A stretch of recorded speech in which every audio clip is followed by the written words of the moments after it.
រូបប្តីអើយនេះបងបានស្លាញ់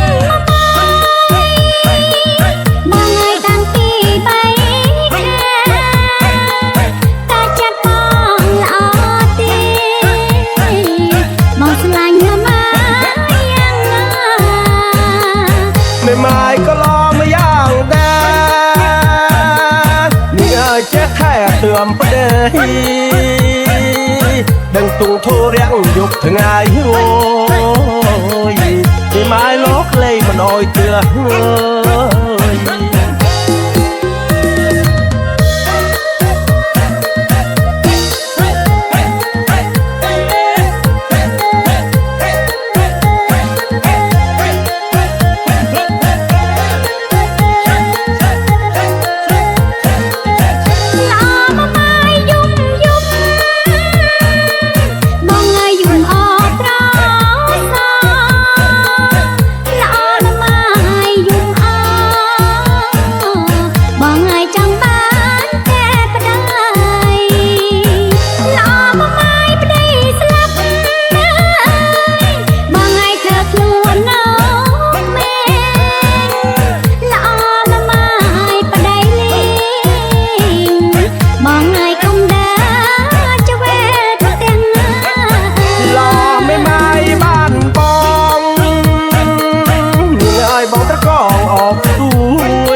ស្រឡាញ់តែម៉ាយមួយអើ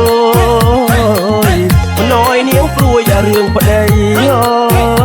យ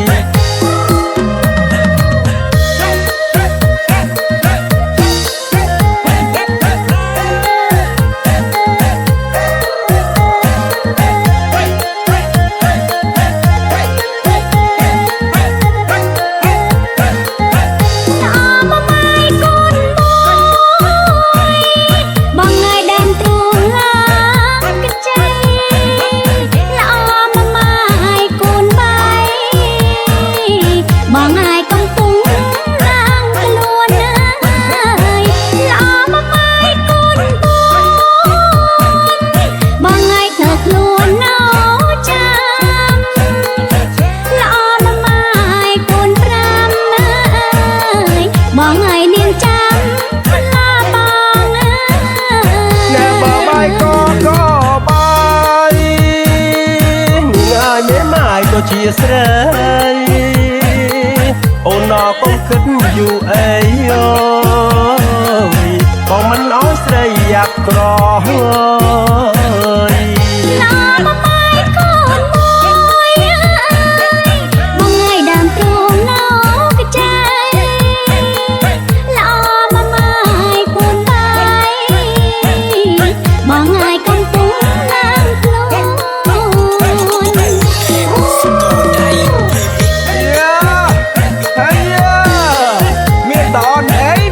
សម័យឥឡូវអេមផកពីមែនណា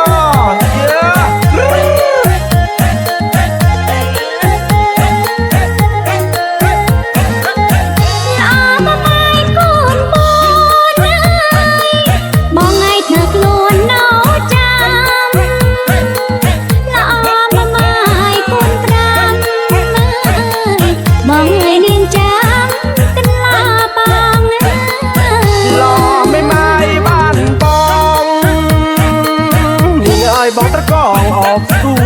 យបងស្រឡាញ់តែម៉ាយមួយ